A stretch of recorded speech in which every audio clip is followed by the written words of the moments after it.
వివాదం అయితే కంటిన్యూ అవుతానే ఉంది. సాక్షి కంటిన్యూగా రాసుకొస్తానే ఉంది.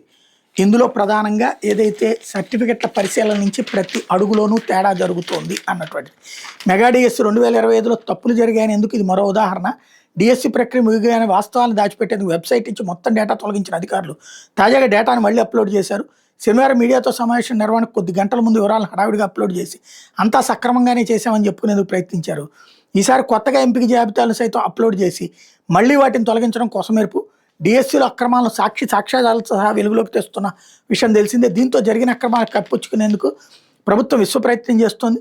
డిఎస్సి డేటాతో పాటు అభ్యర్థుల ఎంపిక జాబితాలను పలువురు శనివారం డౌన్లోడ్ చేసుకున్నారు.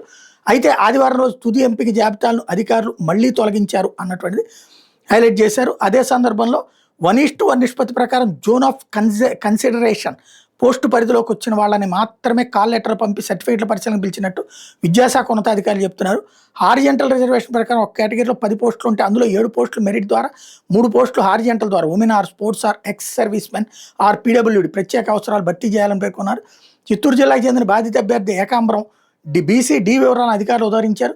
చిత్తూరు జిల్లాలో బీసీ-డి కేటగిరీలో 7 పోస్టులు ఉంటాయి. ఒకటి హారిజెంటల్ ఉమెన్ కేటాయిస్తూ నోటిఫికేషన్లు పేర్కొన్నారు.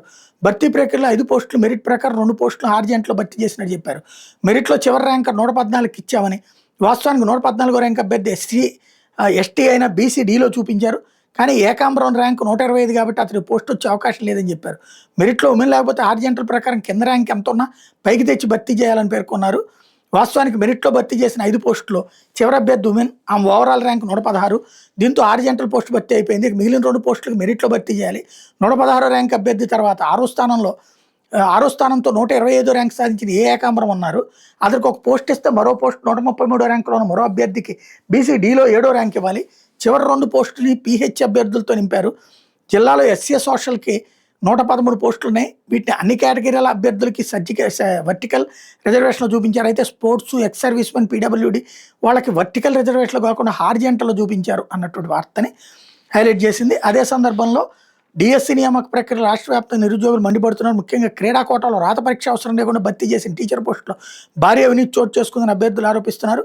అత్యంత దారుణంగా ఇంటర్ డిస్ట్రిక్ట్ క్రీడా పోటీల సర్టిఫికెట్లతో ఉపాధ్యాయుల పోస్టులు కట్టబెట్టడం విస్తుగొలుపుతోంది.